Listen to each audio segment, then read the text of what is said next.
আগামীকাল আপনি মারা যাবেন, এটা জানতে পারলে আপনি কি করবেন? একটা ভাইবা বোর্ডের প্রশ্ন ছিল এরকম। প্রার্থী জবাব দিল, বেছে বেছে আমার শত্রুদের সাথে সাক্ষাৎ করব।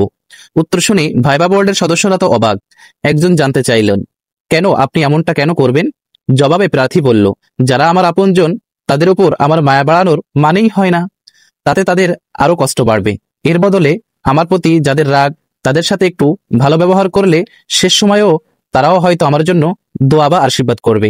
ব্যাপারটা খুবই গুরুত্বপূর্ণ। আপনার সব কাজ যেন নিজের জন্য না হয়, কিছু কাজ শত্রুর কথা ভেবেও করুন, তাতে আখেরাতে আপনারই লাভ হবে। যে লোকটা আপনার বানান ভুল ধরে, সে আপনার লেখার প্রশংসাকারীর চেয়েও কম গুরুত্বপূর্ণ নয়। তার ভয়ে সঠিক বানান লিখুন, আপনার লেখার মান আরো দ্বিগুণ বেড়ে যাবে। প্রতিটা অর্জনের চেষ্টার পেছনে শত্রু থাকলে সেটা দ্রুত পাওয়া যায়। শত্রুদের সম্পর্ক সতর্ক থাকুন, কিন্তু তাদেরকে ঘৃণা করবেন না। একটা মানুষ যখন আপনাকে গালি দেয়, তখন সে আপনার কাছ থেকেও একটা পাল্টা গালি শোনার জন্য অপেক্ষা করে থাকে।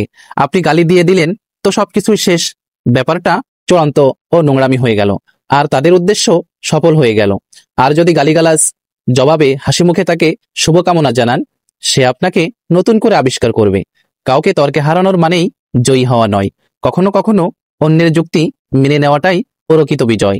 আমি যখন কিছু লিখি তখন সহমত কমেন্টে দেখলে খুশিই হয়, তবে কেউ যৌক্তিকভাবে দ্বিমত দিলেও অখুশি হই না।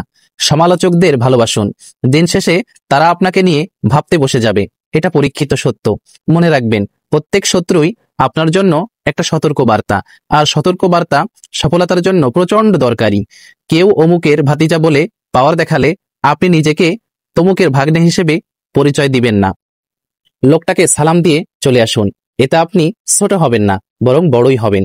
ভালো থাকুক চারপাশের মানুষগুলো। মানুষের জন্য নিজের জীবন, সময়, ভালোবাসা বিলিয়ে দিয়ে আমি আসলে জীবনে কি পেলাম?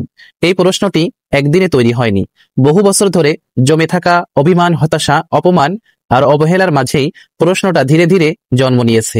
আমি মানুষকে ভালোবেসেছি নিঃস্বার্থভাবে, কারো কষ্টে নিজের ঘুম হারিয়েছি, কারো এক ফোঁটা চোখের পানিতে নিজেকে তুচ্ছ ভেবেছি। সুখের চাইতে মানুষের দুঃখে পাশে থাকা ছিল আমার শান্তি। কিন্তু সময় কখনো কাউকে এক জায়গায় রাখে না। যাদের জন্য দিন রাত এক করে ছুটে গেছি, তারা এক সময় বলে দিয়েছে, তোমার উপস্থিতির কোনো দরকার নেই। যাদের হাসি ছিল আমার প্রাপ্তি, তারা এখন অন্য কারো পাশে দাঁড়িয়ে হাসে।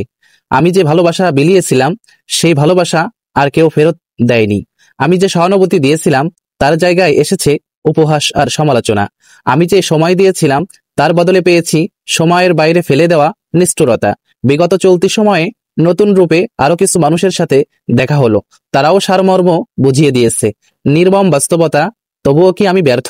এই প্রশ্নের উত্তর আজ এক যুগ পর খুঁজে ফিরি। আমি এই ব্যর্থ নয়, কারণ আমি মানুষ ছিলাম।